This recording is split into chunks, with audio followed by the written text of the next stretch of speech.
The Wahi language. Hik zik. Numbers. You, boy, Troy, Tsbur, Panz, Shad, Hub, Hat, Now, Thus, Vocabulary.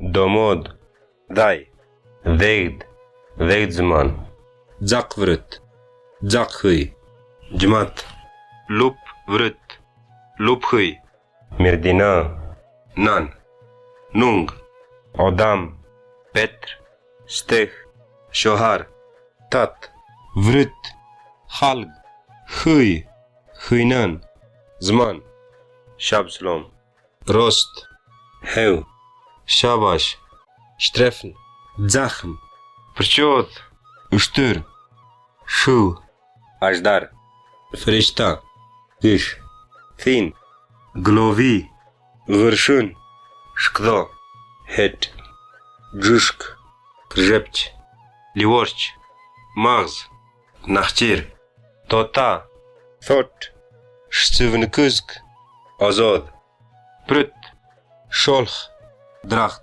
Sprechen, Ratzen, Stor, Shundr, Spreg, Thun, Tsereng, Uju, Imondor, Jumak, Huinan, Zim, Zrich. Sample text. Начальных чир de fikrdest, црангохт ки ядгарных чиреш лецерскам сарма канден. И fikrdam sar pirvet. Царти луп majlis tashkilge kuche jore jura ve kutzart. Kunnig chirish bejan watsenge, janig chiri bibichkam dav melungu orafsta gaand. Evrit we. Sash echkilo fikr kirkanei. Chizer sak solet madama jem gewurs bichkam beschat kshunzaren. Wezif klamit vidin. Zit geshaken tramtranek, zit wet was mean, sakker keen was.